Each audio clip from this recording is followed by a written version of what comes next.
ठीक है, चलिए तो चलते हैं। Good morning class. आज के वीडियो नंबर 3 आप लोगों के सामने प्रस्तुत है, जिसमें आप लोगों को एक्सरसाइज 1.2 में आपको पहला सवाल आपको यूनिट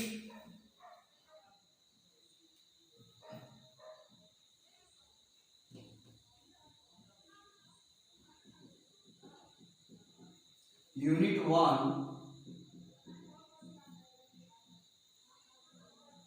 वास्तविक संख्या, अंग्रेजी होता है इसका रियल नंबर। यूनिट 1 और आपका चैप्टर का नाम है वास्तविक संख्या।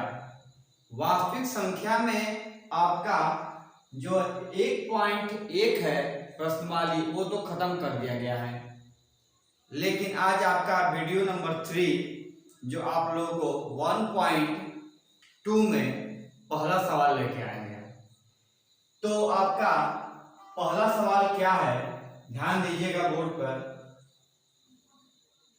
निम्नलिखित संख्याओं को अभाज्य गुणनखंडों के, क्या बता रहा है, निम्नलिखित संख्याओं को अभाज्य गुणनखंडों के गुणनखंड के गुणनफल के रूप में व्यक्त कीजिए।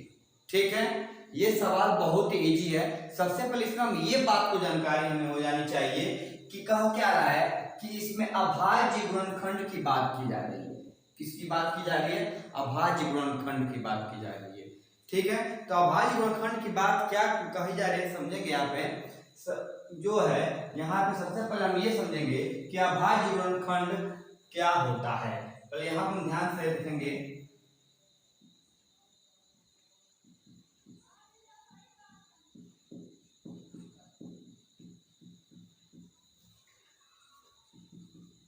ठीक है, अभाज्य गुणनखंड क्या होता है पहले इसको जान लेते हैं।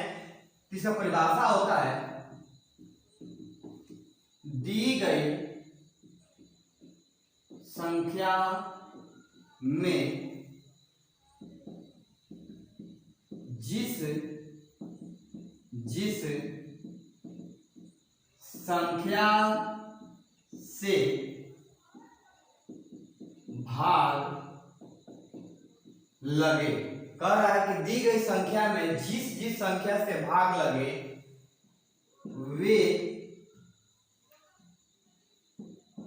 वे संख्या अभाज्य गुणनखंड होता है। ठीक है, अभाज्य गुणनखंड होता है। तो जिस संख्या से आपका भाग लगेगा वह संख्या में, जैसे हम यहाँ पे लेंगे एग्जाम्पल लेते हैं एक, जैसे मान लेते हैं कि हम लेते हैं 18। कितना लिए? 18 लिए। तो 18 संख्या है, इसका हम अभाज्य गुणनखंड निकालेंगे तो 2 से निकालेंगे यहाँ से, ये होगा आपका 9। फिर यहाँ से निकालेंगे आपका 3 से भाग करेंगे 3, फिर 3 से भाग करेंगे 1। यानी कि ये संख्या जो है 2 से भाग लगाया भाग कट गया, 3 से भाग लगाया भाग कट गया, 3 से फिर भाग लगाया भाग कट गया, फिर 1 तो स्वयं से स्वयं कट जाता है। तो इसका हम लिखेंगे कैसे? 18 बराबर 2 गुणे 3 गुणे 3 गुणे 1 का मतलब कुछ भी नहीं। अब यहाँ पे 2 को है 1, 3 कितने हैं? 2, और ये हमारा हो जाता है अभाज्य गुणनखंड। ठीक है, चलते हैं। ये आप लोग यहाँ पे उतार लीजिएगा इसका।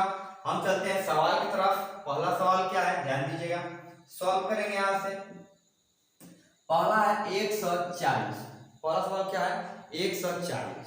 ठीक है, तो पहला सवाल यहाँ पे 140 है और उसको हमको क्या करना है? अभाज्य गुणनखंड से निकालना है। लिखेंगे यहाँ पे सबसे पहले हम क्या करेंगे? 140 का गुणनखंड निकालेंगे। 2 से करेंगे ये हो जाएगा 70, फिर यहाँ 2 से करेंगे ये होगा 35, फिर यहाँ पे आपको 5 से करेंगे तो ये हो जाएगा 7, फिर यहाँ 7 से करेंगे ये हो जाएगा 1। ठीक है, तो ऐसे हम क्या करेंगे? भाग करेंगे और जिस संख्या से भाग लग जाता है वह संख्या हमारा अभाज्य गुणनखंड होगा। तो चलते हैं, यहाँ लिखेंगे 140 बराबर कितना है, 2 गुणे 2 5 60, 5 गुणे 60। तो 140 बराबर ये 2 कितने हैं बाबू, 2 2 है, 5 कितने हैं 1 है, और 7 कितने हैं 1 है, और ये क्या हो जाएगा x।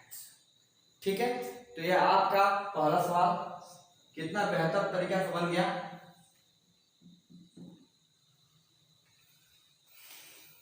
चलिए दूसरा नंबर सवाल देखते हैं बाबू।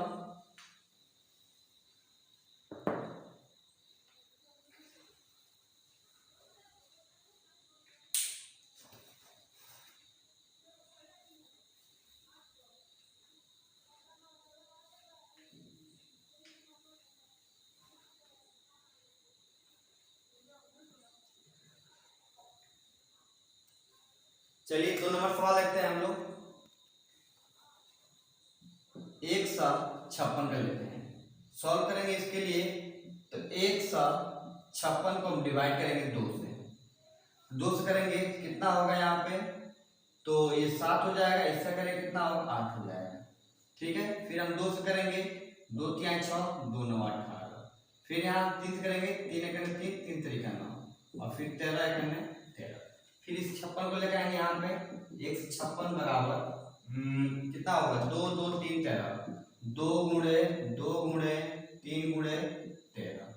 तो 156 बराबर 2 को बार है, जितना बार होगा यहाँ लिख देंगे। 3 कितना बार है, 1 बार, 13 कितना बार है, 1 बार, और ये क्या हो जाएगा आंसर हो जाएगा। ठीक है, बहुत आसान सा है। ठीक है, तीसरा नंबर क्वेश्चन हमारा ये होगा 38 और 25। ठीक है, सॉल्व करेंगे इस सवाल को, ये भी बहुत इजी है। 38 25 को सॉल्व करेंगे तो सबसे पहले हम तोड़ेंगे किससे, तो हम तोड़ देते हैं सबसे पहले 3 से। तो 3 एकने 3, 3 एकने 3 हो जाएगा। उसके बाद से ये आपका 3 दूना 6, ये 2 2 2 और 2, 3 7 21 और 3 5 15। ठीक है, फिर हम चलते हैं यहाँ पे 3 से तोड़ेंगे, 3 चौका 12, 3 दूना 6 और 3 5 15। ठीक है, फिर 3 से नहीं होगा 5 कर लेते हैं, तो कितना होगा 5 8 40 और 50 25। फिर 5 करेंगे, 5 करने 5, 5 7 35, फिर 17 करेंगे, 17 करने 17 हो जाएगा।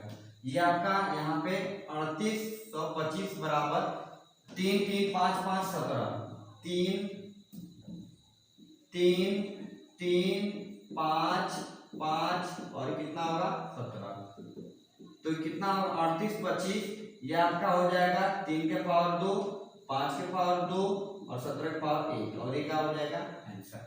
ठीक है, आप इसका स्क्रीनशॉट ले लीजिए। चलते हैं उसके बाद 2 सवाल और है।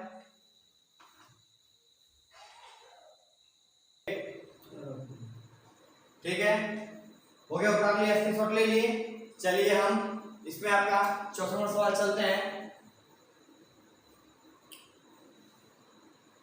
ठीक है, तो अब चलते हैं अगला सवाल 4 नंबर सवाल पे। 4 नंबर सवाल आपका कह रहा है 5005, 5005 के गुणनखंड निकालेंगे। तो किस प्रकार से निकालेंगे ये भी देख लेते हैं हम। चलिए सॉल्व करते हैं। यहाँ पे ये आपका क्वेश्चन एमबीबीआई है, जो बोर्ड में कई बार ये क्वेश्चन आपका पूछा गया है। ठीक है, चलिए तो 5005 गुणनखंड निकालेंगे हम। सबसे पहले कितना से निकालते हैं, तो 3 से निकालते हैं। 3 से नहीं होगा, 5 से निकालते हैं। 5 करने 5 0 0 5। ठीक है, उसके बाद से हम निकालेंगे कितना से, तो 7 से निकाल देते हैं। तो कितना होगा 7 करने 7, 3 0, 7 चौका 28, 2 0, 7 तरीका 21। ठीक है, अब हम 11 से निकालेंगे। 11 करने 11, 11 यहीं 33, और फिर 13 से निकालेंगे, 13 करने 13 हो जाएगा। ठीक है, तो इसका हम गुणनखंड लेंगे। यहाँ पे 5 0 0 5 बराबर कितना 5 है, 1 5 7 11 13, कितना होगा 5 गुणे 7 गुणे उसके बाद 11 गुणे 13।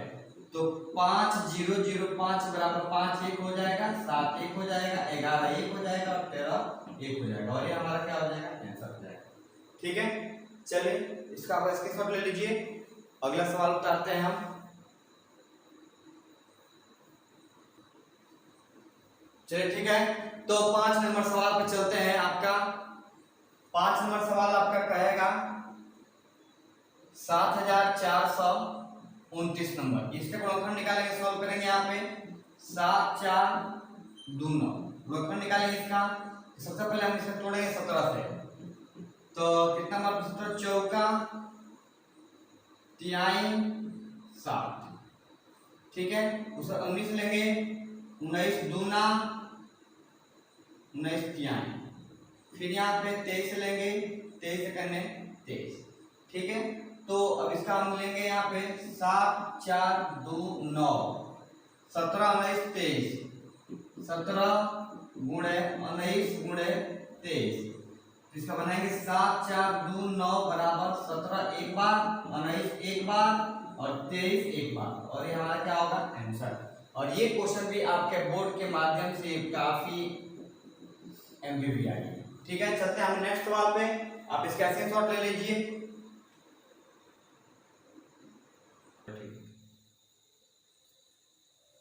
ठीक है, तो चलते हैं बाबू अगला सवाल, सवाल नंबर 2 पे। इस सवाल में ज्यादा नहीं है, थोड़ा सा इसमें मतलब लेडी कर दिया इसमें का कि इसमें पूर्णांकों के निम्नलिखित युग्मों के एचसीएफ और एलसीएम ज्ञात करिए तथा जांच कीजिए। अभी देखो, अब यहाँ जांच करना है, तो जांच करने में कैसे,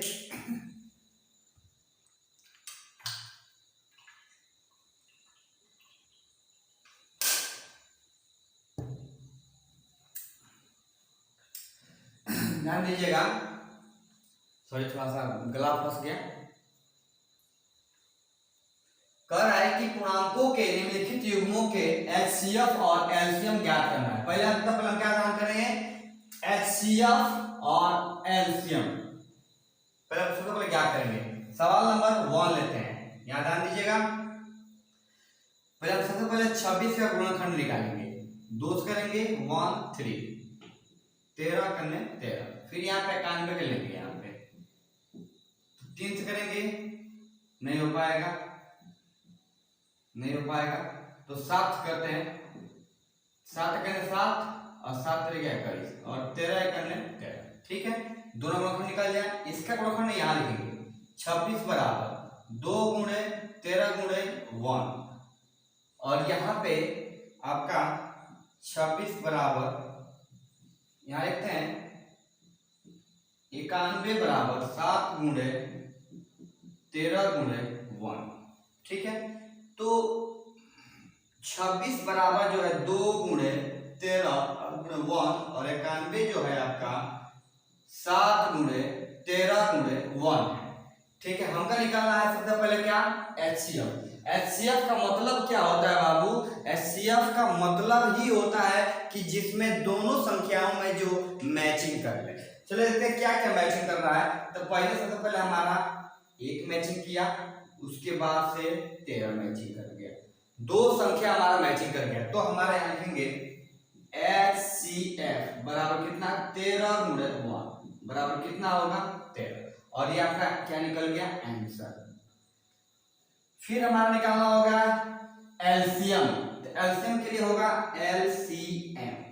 तो एलसीएम का जो HCF का आंसर आया होता है वह तो पहले लिख देंगे, और उसके बाद जो इसमें मैचिंग नहीं की होती है उसको लिखेंगे। 2 और 7 मैचिंग नहीं किया हुआ है तो 2 गुणे 7 लिखेंगे, ठीक है। तो 13 दूना 26, 13 दूना 26 में 7 से गुणा कर लेंगे तो ये कितना होगा 4, 7 दूनी 14, 4 कितना होता है 18, ये हो जाएगा आपका 182, और ये क्या हो जाएगा आंसर। एचसीएफ और एलसीएम दोनों का मान निकल गया। अब हमको निकालना क्या है, फिर आगे पढ़ेंगे सवाल। कह रहा है कि जांच कीजिए, क्या कीजिए बाबू, जांच कीजिए कि 2 संख्याओं का गुणनफल बराबर एचसीएफ गुणे एलसीएम होगा। चलिए अब यहाँ लिखेंगे यहाँ पे सत्यता की जांच, सत्यता की जांच, हेडिंग लगा लेंगे वहां पे, सत्यता की जांच। क्या जांच करना हमको ध्यान देंगे, दो संख्याओं के दो संख्याओं का गुणनफल बराबर क्या होगा बाबू, HCF गुणे LCM। ये आपको जांच करना है। तो जांच करने से पहले हम ये देख लेंगे कि क्या संख्या हमारी है। तो संख्या हमारा क्या है बाबू, एक 26 है और एक 91 है। एक 26 है और एक 91 है। तो ध्यान देंगे इस संख्या पे लिखेंगे कि जब भी किसी संख्या को हम सिद्ध करते हैं तो LHS लेके सिद्ध करते हैं। तो इधर वाले को LHS करते हैं, LHS। LHS का फुल फॉर्म होता है लेफ्ट हैंड साइड। तो लेफ्ट हैंड साइड हमारा ये होगा, लिखेंगे यहाँ पे दो संख्याओं का गुणनफल। तो दो संख्या हमारा कौन कौन होगा बाबू, 26 91। यहाँ लिखेंगे 26 गुणे और ये हो जाएगा आपका 91। ठीक है, 26 में आप 91 से गुणा कर देंगे। 26 में 91 से 1 6 2 9 6 54 4 5 और 9 दूनी 18 और 18 5 23। ये होगा 6 6 3 2। ये हो जाएगा आपका गुना 2 3 6 6। ठीक है, ये आपका हो गया क्या बाबू, इसका। और इधर वाले को हम कहते हैं बाबू कौन सी, RHS। RHS का फुल फॉर्म होता है right hand side. Right hand side आपका क्या है, HCF गुणे और होगा LCM। तो HCF का मान यहाँ पर आया है कितना है बाबू, 13। यहाँ लिख देंगे क्या बाबू, इसका जस्ट किस लिखेंगे 13। LCM का जो मान है वो कितना है, 182 है। तो हम यहाँ लिखेंगे 182। अब इसको हम गुणा करेंगे तो ये आपका आ जाएगा 2366। ठीक है, तो क्या ये वाला मान और ये वाला मान के बराबर हो गया, हाँ बराबर हो गया। लेकिन यहाँ पे LHS बराबर है RHS और लेकिन यहाँ पे PROVED और ये हो जाएगा ट्रूथ। ठीक है, तो इस तरह से आप क्या करेंगे, इस सवाल को क्या करेंगे हम अगला वीडियो में बनाएंगे। तो बस आज के लिए इतना ही रख देते हैं, आप इसका ऐसे शॉर्ट ले लीजिए। ठीक है, तो आज के लिए बस इतना रख देते हैं। कोई भी समस्या हो तो आप कमेंट बॉक्स में जरूर बताएं हमें। ठीक है, जय हिंद।